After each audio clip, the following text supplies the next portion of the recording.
Hello and welcome to Gil Whiteley Now and Then. We're getting way too much now rather than then. Then seemed to be a little bit better than what's going on now. Sean Payton, you're so cute. You played like a military guy through all the playoffs, through all the training camp, and now you're not messing around. This is serious. We're doing what we do. All of a sudden, out of nowhere, you cut Brandon McManus trying to save a couple of bucks.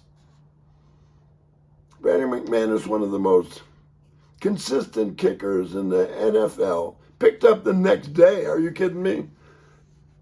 He was 25 for 27 last year on extra points.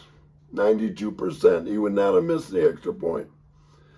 Missed extra points always come back and haunt you. Right? Let's go back to the start of the game. Oh, let's do this. We'll catch them off sides. We'll kick an onside kick and we'll get them. What? Just get them deep. Your defense will hold them. They held them the whole game until they really needed to. They gave up 7 at the start. They come down into the first quarter. They get a touchdown to tie it up.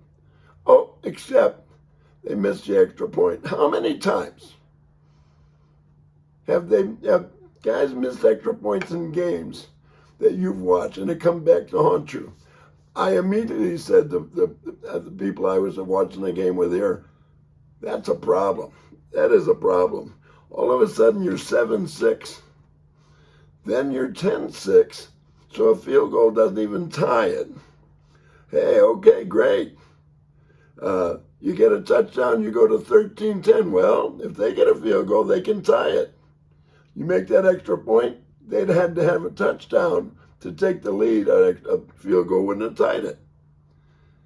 Then it goes to 17-16 as this thing comes out, because the score was 16-10. It's a shadow hanging over you. There was a false sense of security throughout the stadium when they got an extra point rather than going in and getting a touchdown. The Bots extra point, another missed field goal.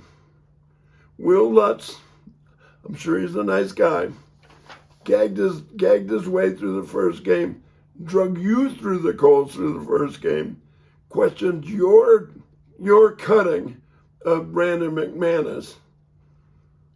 You start out the drive, the score is 17-16. You got half a quarter left. You get it down. You start the drive with a run because you want to mix it up some. You had to throw the ball. They knew you had to throw the ball. You ran the ball, got nothing. Now you really had to throw the ball. You lost a yard on your original run. You end up with a third down and 11. And what happens at that point? Nothing. The Troutman catches the ball. There was no immediacy. Troutman caught the ball and went down like it was just another play. He didn't fight to get the first down. He didn't have any idea of where he was at in the game. Troutman's your guy, remember? You brought him in. He had no idea the immediacy of trying to get the first down. Even if he gets another couple of yards, it'd have been a 4th and 1. You'd have gone for it. But he didn't. He just went down.